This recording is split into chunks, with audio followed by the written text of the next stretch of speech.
Professor Green admitted Hess afraid of imposing his mistakes on his young son Slimane. His fiancée Karima McAdams, 37, and the musician, 39, welcomed their first child together in March 2021. The star, real name Stephen Manderson, grew up on a council estate in East London and was raised by his grandmother and his great-grandmother. His mother had him when she was 16 and ended up leaving with his father Peter when he was really young. When he was 16, he began selling and smoking cannabis and stopped 8 years later.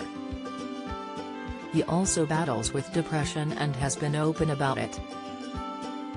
"I think a lot of people try and impose too much of themselves and their mistakes on their children, and I really don't want to do that," he revealed.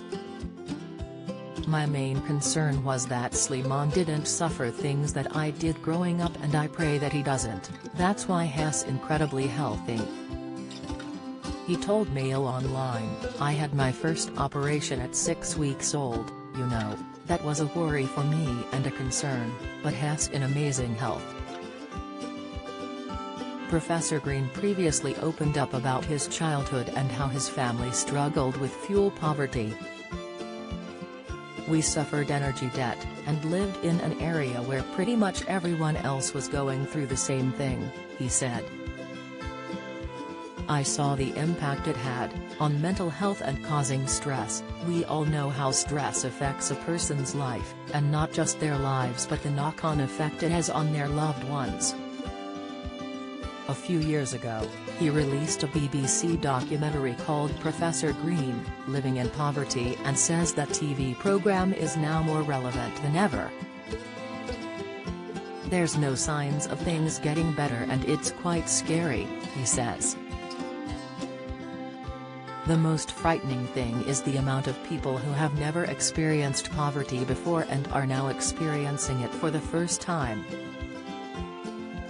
More and more of what we are seeing with food banks is the people who are frequenting them increasingly don't fit the image of users of this service that is portrayed. It's quite often families where both parents are working yet they are still struggling." Get all the biggest showbiz news straight into your inbox. Sign up for the free Mirror Showbiz newsletter. He also discussed how grandmother Patricia had to raise him while looking after his uncle who had severe epilepsy. "Nanny Pat was looking after all of us when she should have been creating a life for herself after bringing up her own 3 children," he said. "She was working 3 jobs a day too. She was a grafter. She used to get up at 4 o'clock in the morning and clean banks at the Strand, then she worked at a baker's, then cleaned houses in Stamford Hill. However, her experiences taught me that hard work doesn't necessarily equal financial stability. Do you have a story to sell?